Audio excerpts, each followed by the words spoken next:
ഇന്നത്തെ റെസിപ്പി ഒരു മടിയൻ വെട്ടുകേക്കാണ്. വെട്ടുകേക്ക് എല്ലാവർക്കും ഇഷ്ടമാണ്, പക്ഷെ അതൊരുപാട് മെനക്കെടല്ല. ഈ ഒരു രീതിയിൽ ഉണ്ടാക്കിയെടുത്താൽ വളരെ സിമ്പിളാണ് കേട്ടോ. പുറമെ നല്ല ക്രിസ്പിയാണ്, ഉള്ളിൽ നല്ലൊരു സോഫ്റ്റോട് കൂടിയിട്ടുള്ള വെട്ടുകേക്കാണ് കേട്ടോ ഇത്. മിക്സിയുടെ ജാറിലേക്ക് 2 മുട്ട ഒഴിച്ച് കൊടുത്തിട്ടുണ്ട്. ഇതിലേക്ക് 1/2 കപ്പ് പഞ്ചസാര ചേർത്ത് കൊടുക്കട്ടോ. 1/2 കപ്പ് പഞ്ചസാര തന്നെ എടുക്കണേ. ഒരു നുള്ളു ഉപ്പ് ചേർത്ത് കൊടുക്കാം. പിന്നെ 3 ഏലക്കായുടെ കുരു ചേർത്ത് കൊടുത്തിട്ടുണ്ട്. നന്നായിട്ടൊന്ന് അടിച്ചെടുക്കട്ടോ. ഇനിയിപ്പോൾ ഇതിലേക്ക് വേണ്ടത് 2 കപ്പ് മൈദാണ്.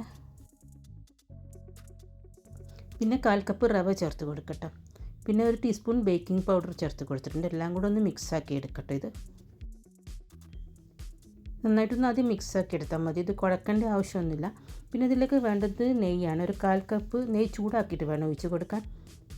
നെയ്യും കൂടി ചേർത്ത് കൊടുത്തിട്ട് ഒന്നായിട്ടങ്ങ് മിക്സാക്കി കൊടുക്കട്ടോ. വെള്ളത്തിൻ്റെ അംശം കുറവായി തോന്നുകയാണെങ്കിൽ കുറച്ചൊരു പാല് ചേർത്ത് കൊടുക്കട്ടോ. ഇനിയിപ്പോൾ ഇത് അധികം കുഴക്കൊന്നും വേണ്ട, ബലം കൊടുക്കാതെ ഒന്ന് കുഴച്ചെടുത്താൽ മതി. ഇത്രയും മതി. ഇനിയിപ്പോൾ ഇതൊന്ന് 15 മിനിറ്റ് റെസ്റ്റ് ചെയ്യാൻ വെച്ച് കൊടുക്കട്ടോ.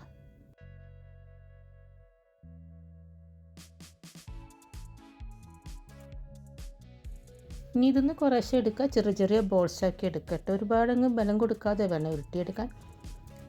ഇത് ഫ്രൈ ചെയ്തെടുക്കുമ്പോൾ ശ്രദ്ധിക്കേണ്ടത് എണ്ണ നന്നായി ചൂടായതിനു ശേഷം ലോ ടു മീഡിയം ഫ്ലെയിമിലേക്ക് ആക്കി കൊടുക്കണേ. എന്നിട്ട് കുറച്ചധികം സമയം വെച്ചിട്ട് വേണേ ഫ്രൈ ചെയ്തെടുക്കാൻ, എന്നാലേ അതിൻ്റെ ഉള്ളിൽ നന്നായി വെന്ത് കിട്ടുള്ളൂ കേട്ടോ.